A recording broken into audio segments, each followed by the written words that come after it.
कर दिया है। गांवों और कस्बों में प्रत्याशी समर्थकों के साथ पहुंच करके लोगों को दीपावली की शुभकामनाएं देकर के चुनाव में आशीर्वाद मांग रहे हैं। इस दौरान युवा और बुजुर्ग मतदाता भी प्रत्याशियों से सीधे संवाद कर रहे हैं।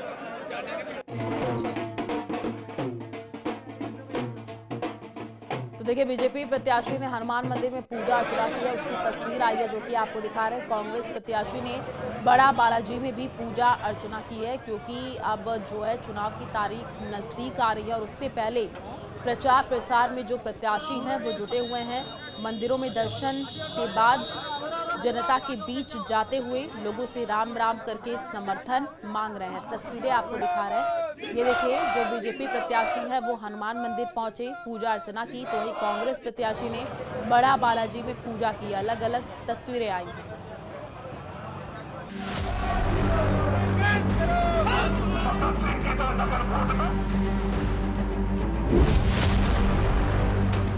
रोमांचक हुआ अंता का चुनावी रण। त्रिकोणीय मुकाबले में जुड़ा एक और कौन? पूर्व विधायक रामपाल मेघवाल का नामांकन।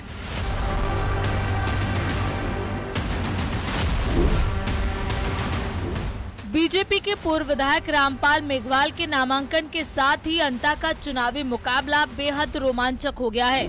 रामपाल मेघवाल ने निर्दलीय पर्चा भरा। जहां से मुकाबला त्रिकोणीय था, अब वहां पूर्व विधायक की एंट्री से सियासी दलों के समीकरण बिगड़ गए हैं।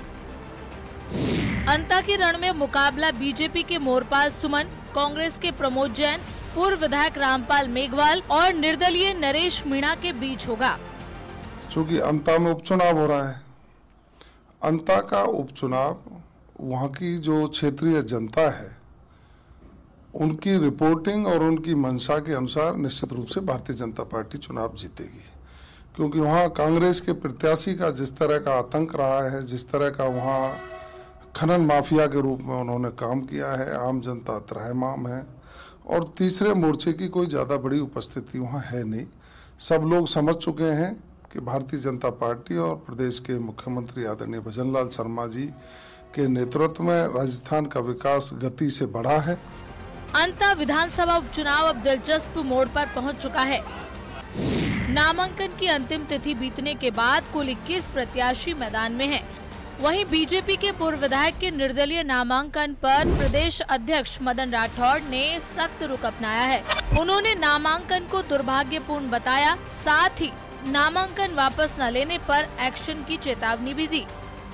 ये बड़ी दुर्भाग्यपूर्ण बात है कि हमारे पूर्व विधायक ने भी, वैसे यदि वो दावेदारी की होती तो हम विचार करते हैं, लेकिन दावेदारी उन्होंने की नहीं है और सीधा नामांकन दाखिल कर दिया। मैं सोचता हूँ कि ये अनुशासनहीनता की श्रेणी में आता है और निश्चित रूप से देखते हैं विड्रॉल के बावजूद यदि वो स्टैंड करते हैं तो फिर कार्रवाई करेंगे।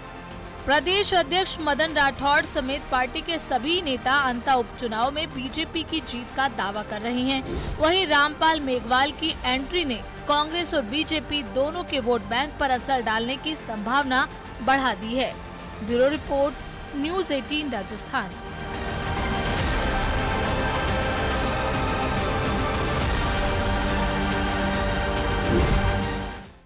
और इसी बीच झालावाड़ से बड़ी खबर है, जहां पर अंता से पूर्व विधायक कंवरलाल मीणा घायल हो गए हैं। झालावाड़ जेल के टॉयलेट में पैर फिसलने से चोटिल हो गए हैं।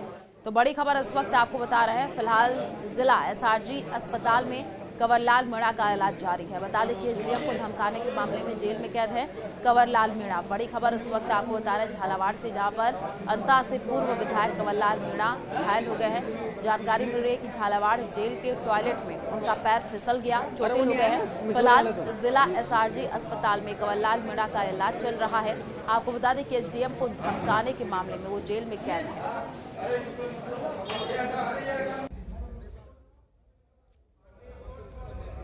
स्पाइनल शॉक में थे, सीरियस कंडीशन थी, उसको इंजेक्शन दवाएं से रिकवर किया है।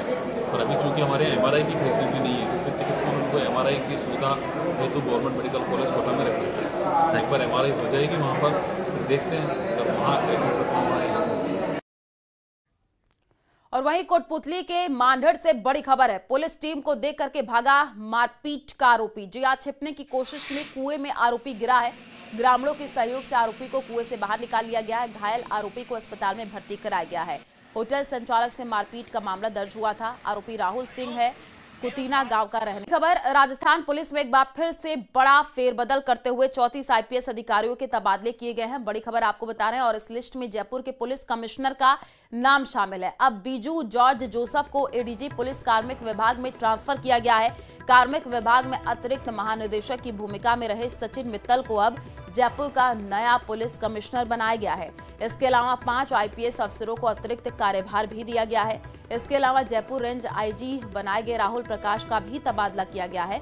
राहुल प्रकाश को अब विशेष आयुक्त ऑपरेशन के पद पर लगाया गया है।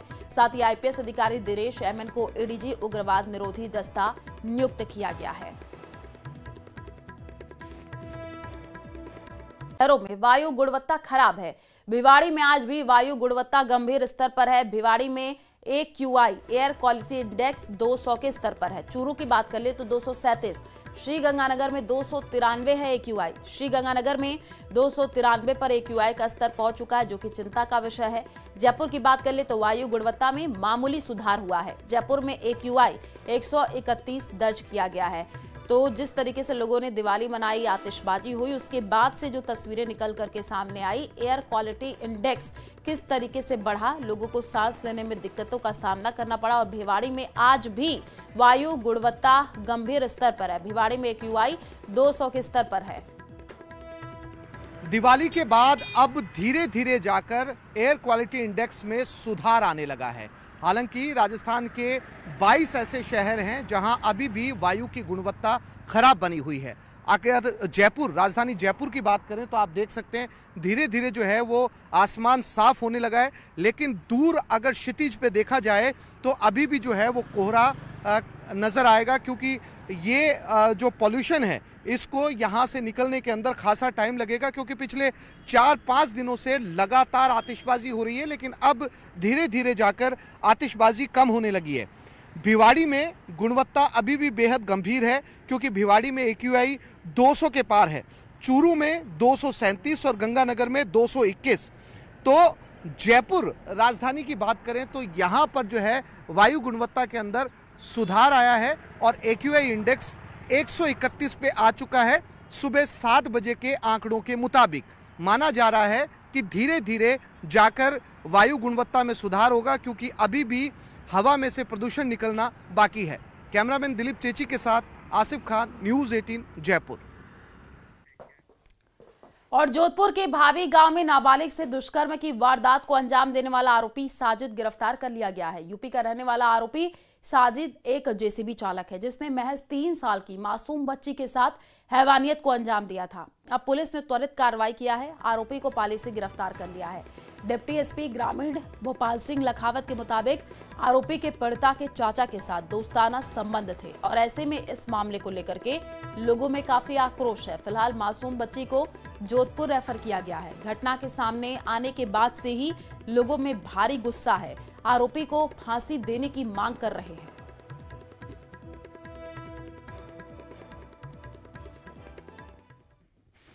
भावी में आज एक बहुत जघन्य कांड हुआ। एक 3 साल की नाबालिग छोटी बच्ची थी, उसके साथ बलात्कार की घटना हुई।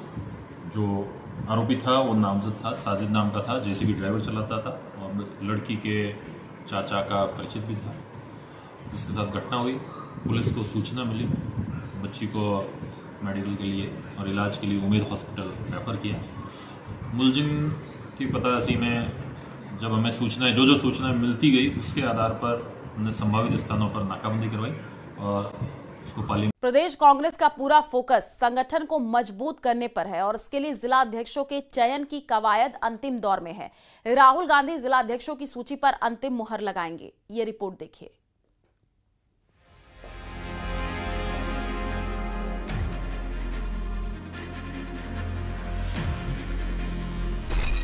जल्द आएगी कांग्रेस जिला अध्यक्षों की सूची।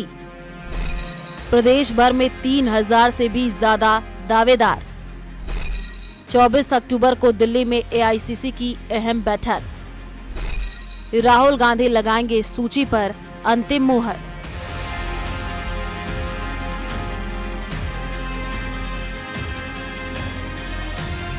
प्रदेश कांग्रेस में जिलाध्यक्षों की नियुक्ति की कवायद अंतिम दौर में पहुंच गई है। जिलाध्यक्षों की नियुक्ति को लेकर के 24 अक्टूबर को दिल्ली में अंतिम फीडबैक बैठक होगी। पार्टी ने संगठन को जमीनी स्तर पर मजबूत करने के लक्ष्य के तहत 50 जिलाध्यक्षों के चयन अभियान को लगभग पूरा कर लिया है। 24 अक्टूबर को दिल्ली में कांग्रेस संगठन महासचिव केसी वेणुगोपाल सभी पर्यवेक्षकों से 1-to-1 फीडबैक रिपोर्ट लेंगे। इस अहम बैठक में प्रदेश प्रभारी सुखजिंदर सिंह रंधावा और केंद्रीय नेता सेंथिल कुमार भी मौजूद रहेंगे। बताया जा रहा है कि इस बैठक में राजस्थान कांग्रेस अध्यक्ष गोविंद सिंह डोटासरा और सह प्रभारी जूली को भी विशेष रूप से दिल्ली बुलाया गया है। वेणुगोपाल दोनों नेताओं से अलग से फीडबैक चर्चा करेंगे ताकि अंतिम रिपोर्ट को एआईसीसी अध्यक्ष और राहुल गांधी के सामने भेजने से पहले सभी समीकरणों पर चर्चा हो सके। तो हमारी पार्टी हाईकमान हमसे चाहता है कि पूरा संगठन का निर्माण होना चाहिए। तो तकरीबन सारे के सारे जिले की कार्यकारिणी, 400 ब्लॉकों की कार्यकारिणी, 2100 मंडल की कार्यकारिणी, 246 में से 80% नगर कांग्रेस की कार्यकारिणी, बीएलए बूथ अध्यक्ष बूथ की कार्यकारिणी, ये सारा संगठन हमने निर्माण करने का काम किया। कांग्रेस ने इस बार जिलाध्यक्षों को केवल संगठनात्मक चेहरा नहीं बल्कि निर्णयकारी और नेतृत्वकारी भूमिका देने का निर्णय लिया है। पार्टी इसे राजीव गांधी युग जैसी सशक्त संरचना की वापसी के रूप में देख रही है, जहां जिलाध्यक्ष पार्टी की रणनीति और जनसंपर्क की असली कड़ी होंगे। जिला अध्यक्षों के लिए प्रदेश भर में 3000 से भी ज्यादा आवेदन मिले हैं। अकेले जयपुर से ही 50 से ज्यादा कांग्रेस नेताओं ने जिला अध्यक्ष पद के लिए दावेदारी की है। एआईसीसी महासचिव वेणुगोपाल हर जिले से 3 नामों के हिसाब से कुल 150 नामों की सूची राहुल गांधी को भेजेंगे और राहुल गांधी जिलाध्यक्षों की सूची पर अंतिम मुहर लगाएंगे। सभी को फ्री हैंड दिया है कि आप लोग जाकर कांग्रेस का जो वर्कर है उसको देखो, जो कांग्रेस के लिए काम करना चाहता है उसको देखो, जो आगे कांग्रेस को लेकर जाना चाहता है उसकी बात की जाए। ये वो नहीं होना चाहिए कि परिवारवाद जो है वो नहीं चलेगा। ऐसे में बड़ी चुनौती ये है कि कैसे नामों की छटनी की जाएगी, परिवारवाद को इससे कैसे दूर रखा जाएगा, एसटी, एससी, ओबीसी और माइनॉरिटी को जो नुमाइंदगी देनी है वो दी जाएगी या नहीं, तमाम चीज़ों को देखना होगा। लेकिन 90% जो वर्तमान जिला अध्यक्ष हैं वो बदले जाएंगे, ऐसा तय माना जा रहा है। कैमरा पर्सन दिलीप चेची के साथ में अरबाज अहमद, न्यूज़ 18 के लिए जयपुर से। और यहाँ रुकते एक छोटे से ब्रेक के लिए, जल्द लौटेंगे।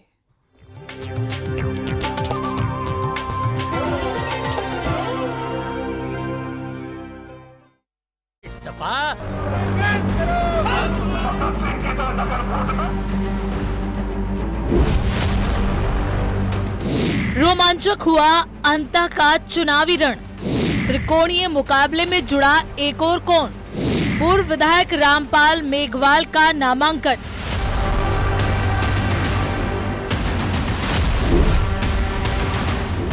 बीजेपी के पूर्व विधायक रामपाल मेघवाल के नामांकन के साथ ही अंता का चुनावी मुकाबला बेहद रोमांचक हो गया है। रामपाल मेघवाल ने निर्दलीय पर्चा भरा, जहां से मुकाबला त्रिकोणीय था। अब वहां पूर्व विधायक की एंट्री से सियासी दलों के समीकरण बिगड़ गए हैं। अंता के रण में मुकाबला बीजेपी के मोरपाल सुमन, कांग्रेस के प्रमोद जैन, पूर्व विधायक रामपाल मेघवाल और निर्दलीय नरेश मीणा के बीच होगा।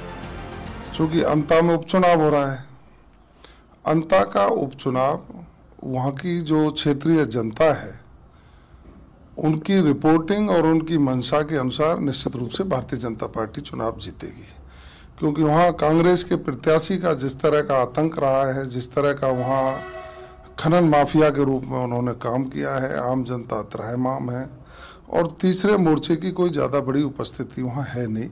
सब लोग समझ चुके हैं कि भारतीय जनता पार्टी और प्रदेश के मुख्यमंत्री आदरणीय भजनलाल शर्मा जी के नेतृत्व में राजस्थान का विकास गति से बढ़ा है। अंता विधानसभा उपचुनाव अब दिलचस्प मोड़ पर पहुंच चुका है। नामांकन की अंतिम तिथि बीतने के बाद कुल 21 प्रत्याशी मैदान में हैं।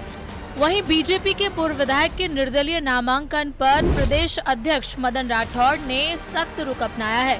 उन्होंने नामांकन को दुर्भाग्यपूर्ण बताया, साथ ही नामांकन वापस न लेने पर एक्शन की चेतावनी भी दी। ये बड़ी दुर्भाग्यपूर्ण बात है कि हमारे पूर्व विधायक ने भी वैसे यदि वो दावेदारी की होती तो हम विचार करते हैं, लेकिन दावेदारी उन्होंने की नहीं है और सीधा नामांकन दाखिल कर दिया। मैं सोचता हूँ कि ये अनुशासनहीनता की श्रेणी में आता है और निश्चित रूप से देखते हैं विड्रॉल के बावजूद यदि वो स्टैंड करते हैं तो फिर कार्रवाई करेंगे। प्रदेश अध्यक्ष मदन राठौड़ समेत पार्टी के सभी नेता अंता उपचुनाव में बीजेपी की जीत का दावा कर रहे हैं। वहीं रामपाल मेघवाल की एंट्री ने कांग्रेस और बीजेपी दोनों के वोट बैंक पर असर डालने की संभावना बढ़ा दी है। Bureau report, news 18 Rajasthan.